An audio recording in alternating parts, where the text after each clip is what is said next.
Hello, for this video I speak in French, it's more easy for me. Big thanks for CS Neto, for the vacuum robot. Donc voilà, c'est actuellement là je vous présente donc mon robot. Merci Stéphanie également. Et là la vidéo est plus particulièrement pour Rémi M12. Donc voilà, je vais essayer de te présenter rapidement le robot, les modifications que j'ai faites, comment je les ai faites, pourquoi je les ai faites. Et après, on essaiera de le faire tourner un tout petit peu. Actuellement, j'ai mon fils qui dort, donc pas d'aspirateur à la maison. Voilà. Donc concernant la batterie, ce que je t'ai parlé sur Internet, donc voilà, c'est simplement le petit chargeur avec ici une LED qui est verte lorsque le robot est chargé, rouge quand il est en charge. Voilà. Également, la LED rouge qui se trouve ici. Je vais te montrer le montage. Elle s'allume. Je vais te le mettre en marche. Hop, donc voilà, diode verte. Ici, à l'arrière du robot, la prise femelle. À l'arrière et non pas en dessous comme sur le modèle original. Voilà, c'est plus simple. C'est une LINMH. C'est pas une lipo. Voilà, donc là tu vois, elle clignote. Donc là, il est en charge.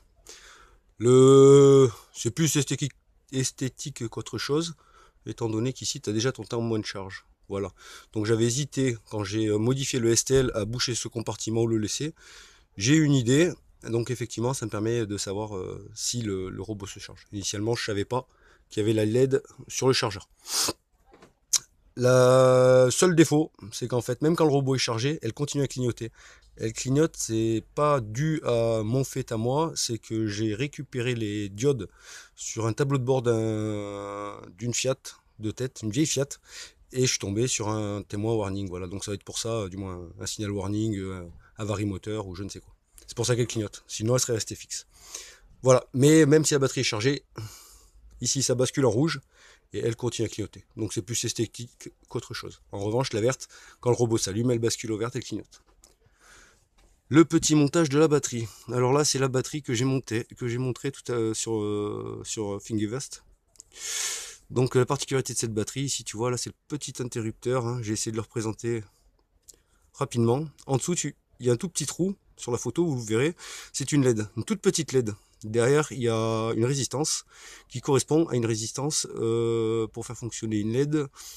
Une LED comme ça rouge, c'est 2 volts quelque chose de tête. Donc j'ai fait fonctionner celle-ci avec la même LED, en enlevant la toute petite LED.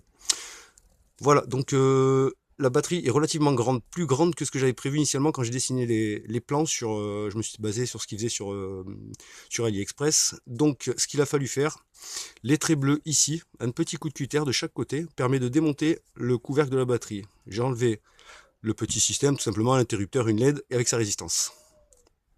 Le trait rouge de délimitation ici, vous verrez, hein, en dessous, il y a des accus et 2 fils qui sortent tout simplement. Vous coupez quasiment à ras des accus. J'ai refermé, j'ai scotché, j'ai laissé sortir. Le plus et le moins, c'est tout. Tout le système, tout le mécanisme, ici, je l'ai représenté en dessous. Donc là, ça, l'arrivée, un chargeur 220. D'accord. Arrivée, chargeur 220. Ici, mon petit système avec une LED rouge et ma résistance.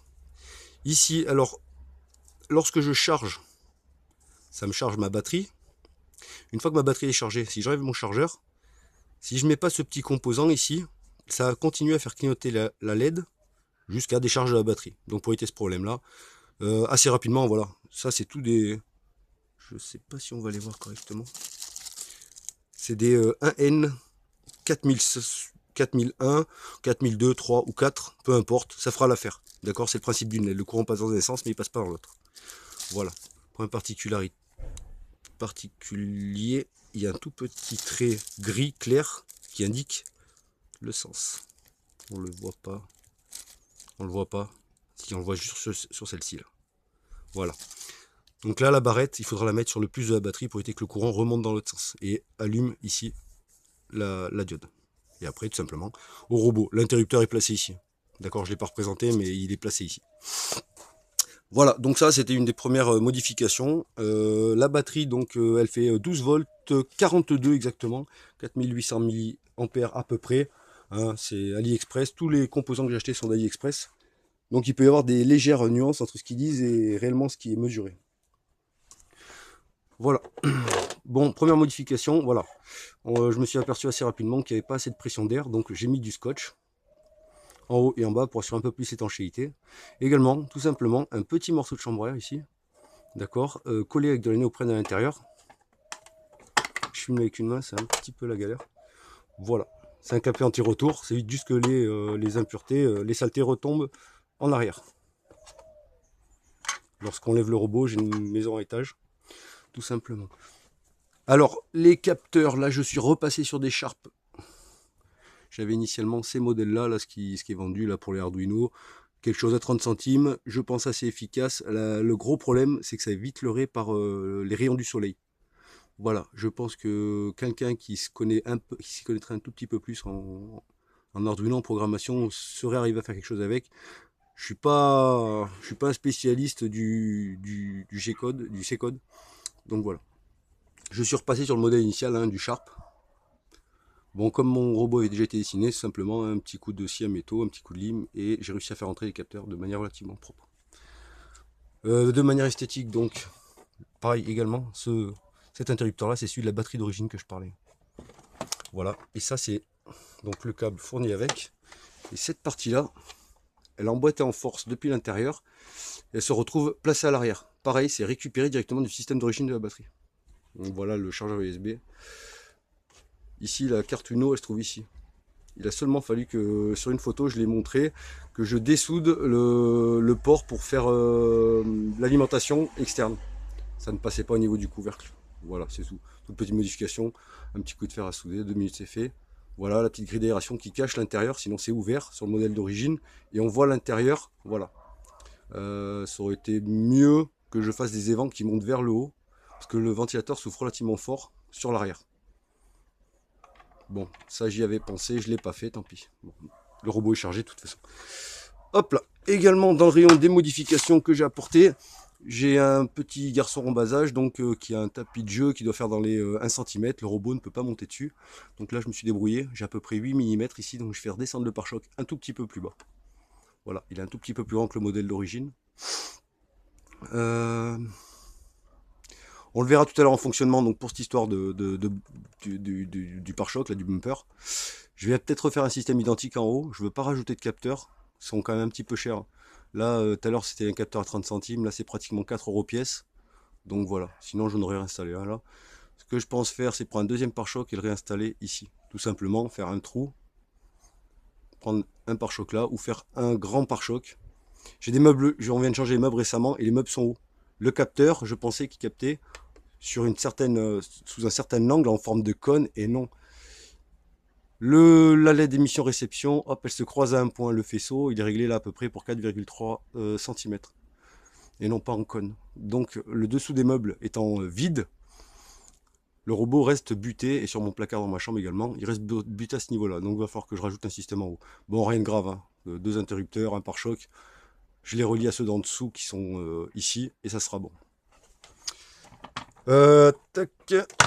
Autre chose que j'ai fait, je sais pas si on va bien le voir. Bon, je vais retourner, c'est plus simple. Voilà, ici c'est pareil, la petite lamelle en caoutchouc. Cette lamelle en caoutchouc, donc c'est tout simplement de la chambre à air, d'accord, collée à la néoprène. L'ouverture ici pour que les impuretés passent.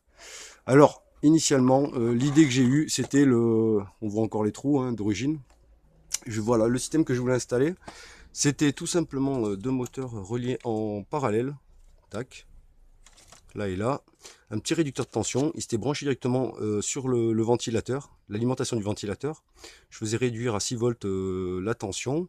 Comme il était en parallèle, ça faisait 3 et 3 volts. Bien sûr, il y avait un câble de retour, je l'ai démonté. Et avec des toutes petites brosses que j'avais fabriquées. Donc ça marchait relativement bien. Le problème, c'est que ma femme, elle a des cheveux longs, des cheveux très longs, noirs, et il se prenait les brosses et il me stoppait les brosses. Donc j'étais obligé de pallier au problème. J'ai trouvé ce système là, le flux d'air il est basculé vers l'avant, et en bas j'ai pas de perte sur les côtés. Le robot est un tout petit peu haut, mais si on le raccourcit, sur le moindre tapis il resterait bloqué. Voilà. La roulette aussi c'est une modification que j'ai faite, donc ça je l'ai trouvé, celui-ci vient de il existe à Bricoman. Leroy Merlin, toutes les quincailleries, hein, ils en ont, c'est un truc, ça vaut 80 centimes. Toi Rémi, M12, si tu fais le montage, tes roues, elles restent un tout petit peu plus reculé. Je sais pas si on va le mettre dans le sens ou dans l'autre sens, d'accord? C'est rentrer en force, il y a les emplacements pour les vis ici. J'ai fait en sorte que l'alésage soit juste. J'ai plaqué une douille derrière, une douille devant, j'ai tapoté doucement, hop, j'ai enfoncé le roulement. Donc toi, il faudra que tu vois dans quel sens il faut que tu le montes. J'ai un doute, j'ai tous les plans de montage, il faudra que je vérifie. Également, tout ce qui est vis, beaucoup de ces montages sont faits avec des M3. Moi, je suis pas fan du M3, ils sont assez, assez compliqués à trouver, il faut les commander, machin. J'ai jamais vraiment trouvé du M3 assez facilement. Donc ça, c'est simplement des vis de mécanismes que j'ai démontés, hein, un peu style vis à bois, vis à plastique, hein, que j'ai récupéré. Voilà. Là, je suis en train de monter en évolution un système détecter les vides. Détecter les vides, hop, il fera une marche arrière, il tournera sur un côté. Voilà. Donc là, c'était la première base où j'ai eu des problèmes.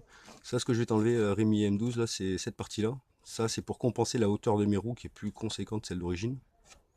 Voilà. Et sur AliExpress, j'avais commandé ça. Manque de bol. Suite à une erreur d'adresse, ça a mis 2 mois à arriver, donc j'étais assez pressé. Donc j'ai rebasculé sur ce modèle-là. Voilà. Ça valait 80 centimes. Ça vaut 1 euro. On est toujours dans nos frais. Voilà les brossettes. Donc pareil, un tout petit, toute petite pièce de rien du tout. Les fibres, voilà, ça vient d'un petit balai de mon fils. Hein. Il avait un petit balai pour, voilà. J'ai tiré les fibres, je les ai démontées, recollées avec un tout petit fil de fer, je les ai assemblées, collé à la néoprène sur la pièce. J'en étais assez satisfait, voilà. Bon, dommage l'histoire des cheveux qui bloquaient qui bourraient les moteurs et qui me les stoppaient, qui les mettaient en chauffe.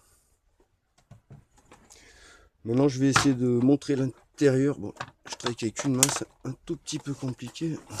Hop là, voilà, là le montage des LED, le montage de l'interrupteur, hein, tout simplement, la batterie, voilà, le modèle original, la batterie elle est placée, je sais pas si on va le voir, sous le ventilateur.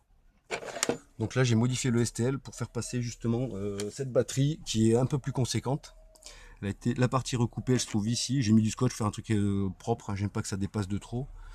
Voilà, donc là il y a tout mon montage, mes supports moteurs que j'ai fait également.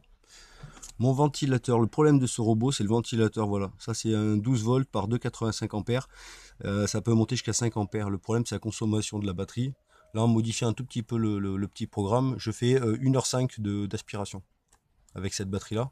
Je pense qu'on peut aller un tout petit peu plus loin. J'ai un petit problème là, pour comprendre le code Arduino à ce niveau-là. Voilà.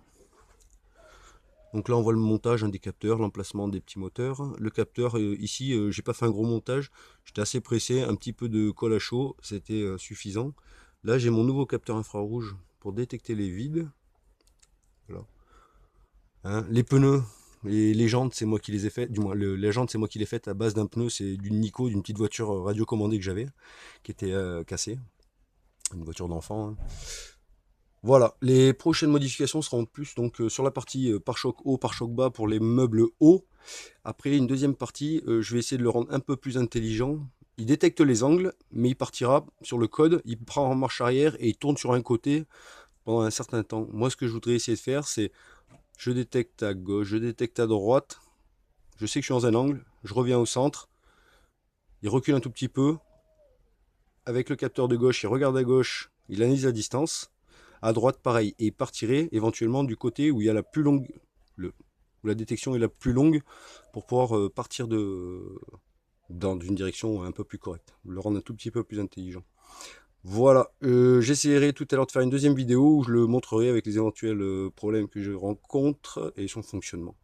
Voilà, c'est assez efficace, ça remplace pas un vrai aspirateur, mais ça dépanne pas mal. Voilà.